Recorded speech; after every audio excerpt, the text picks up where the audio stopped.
Wagwan everybody, welcome back to Dana's Delight JA.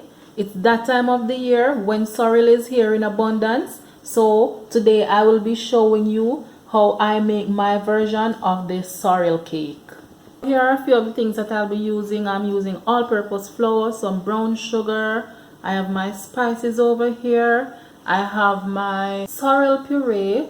I also have a video showing you how I make the sorrel puree, so you can go and check that video out. And I have some mixed fruits here as well. These were stewed and I pureed my mixed fruits ahead of time, and I used some white rum and red label wine mixture to puree my mixed fruits. And I will be giving you the measurement of each ingredient as I go along, so let's get to it. So I have started out by adding my butter to my mixing bowl, and I'm just gonna use the fork to loosen up my butter. And what I did, I had removed my butter from the refrigerator overnight to make it room temperature. Next, I am adding 2 cups of brown sugar. And then I am just going to cream this in together. I'll just continue to mix that in.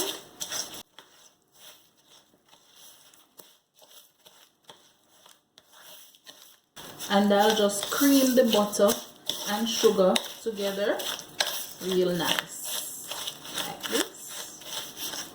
And I'll just continue to do this for a little while.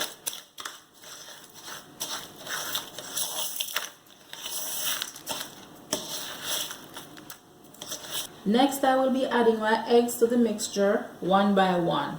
It is important that you add your eggs to your mixture one by one so that you don't get shells in your mixture, and also to prevent bad eggs from spoiling your mixture. You know, one bad egg can spoil your whole mixture. Okay, so that's 1 egg.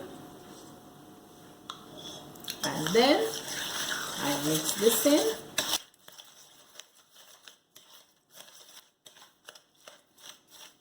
I am now changing over to a whisk, and that's 2 eggs.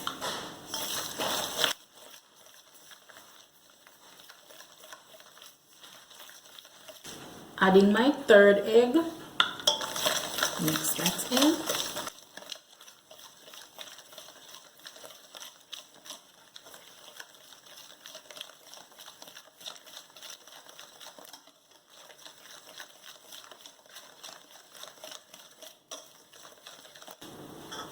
Egg number 4.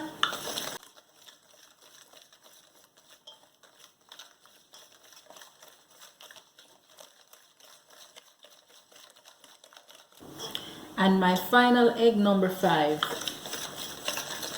And be sure to remember to remove the eye from your egg. When you remove the eye, it helps to cut out the rawness from your cake. And we'll just continue to mix that in for a little while. If you have an electric mixer, that would be really great. However, if you don't, we'll just continue to whisk away together, and we'll do that for about 5 minutes just to make this nice and smooth and creamy. The next step I am taking is to add my lime juice and lemon zest to this mixture. The lemon zest and lime juice helps to cut out the rawness as well, and it also adds great flavor to your cake. And we'll just continue to mix that in. The next step is to add my spices, and I'm going in with 1 tablespoon of vanilla, 1/2 tablespoon of rose water, 1 teaspoon of almond essence, and 1 teaspoon of mixed spice.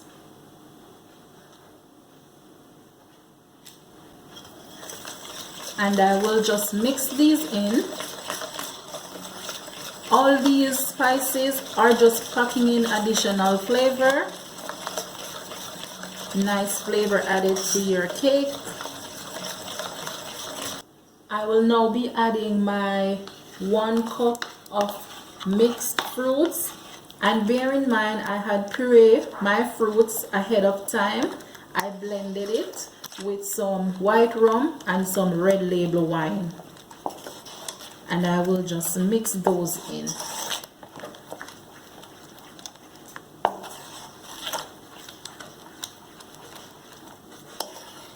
It's now time to add the star of the show, the sorrel puree, and I am going in with 2 cups. So that's 1 cup and the 2nd cup.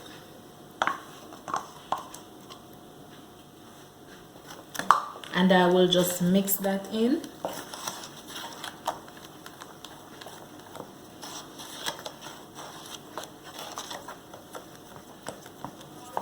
And as mentioned before, I have a video showing you how I made my sorrel puree.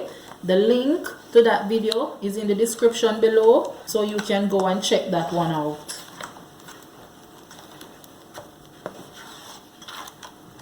And I'm just going to mix this out a little, and then I just add 2 tablespoons of red label wine. I don't want to add too much. See? Good old red label wine. Mix that in.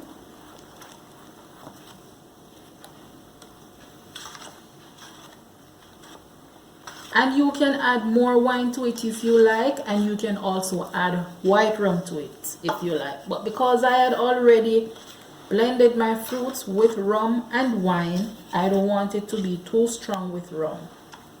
So as you can see, my mixture does not have the desired color that I would like it to have, which would be that rich red vibrant color.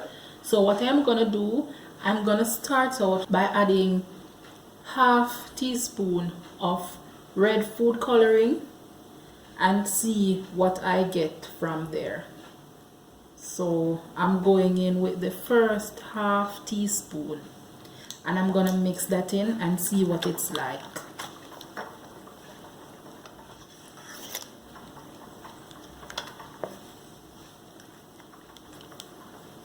And it's getting there, but I am still gonna add another half teaspoon.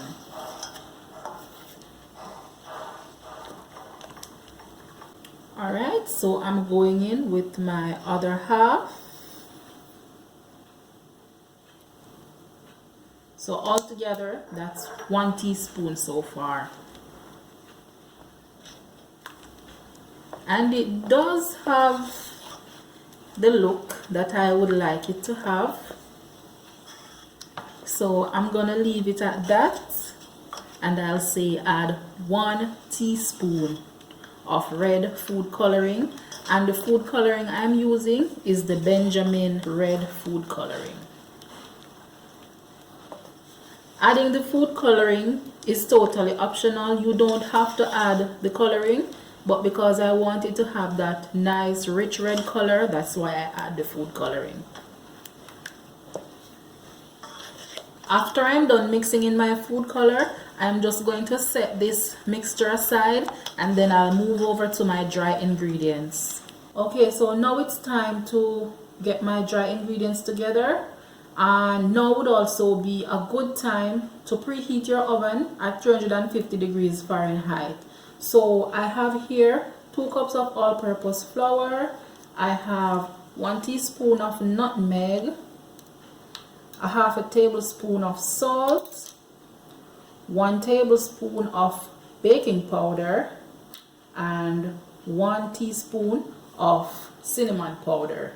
And I'm just gonna run these through the sieve. Running my dry ingredients through the sieve helps to make them a little more refined, and also combines my dry ingredients at the same time. So on to the final step in mixing my batter. I am just going to gradually add my dry ingredients, and we do this in small portions to avoid lumping, and we mix and fold in one direction.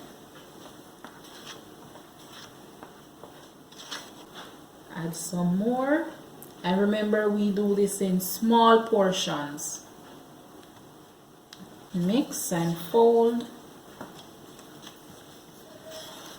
Add another small amount. I'll add my remaining dry ingredients and we'll just mix and fold. Mix and fold. And remember to mix in one direction.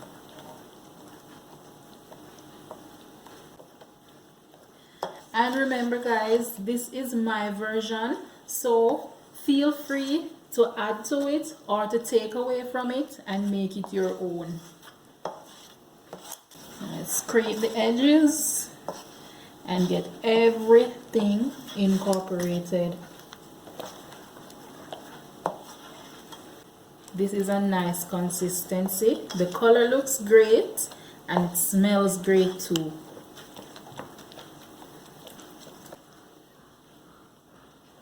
And this consistency looks just right. So I am now adding my mixture to my greased baking pan, which I lined with parchment paper. You want to ensure that you fill it halfway. This is good, and you just do it like this to release any air bubbles that may be trapped in it. And this is ready to go in the oven, and I will bake this at 350 degrees Fahrenheit for 1.5 hours. I also set a pan directly under my mixture in the oven. This will help to regulate the oven temperature.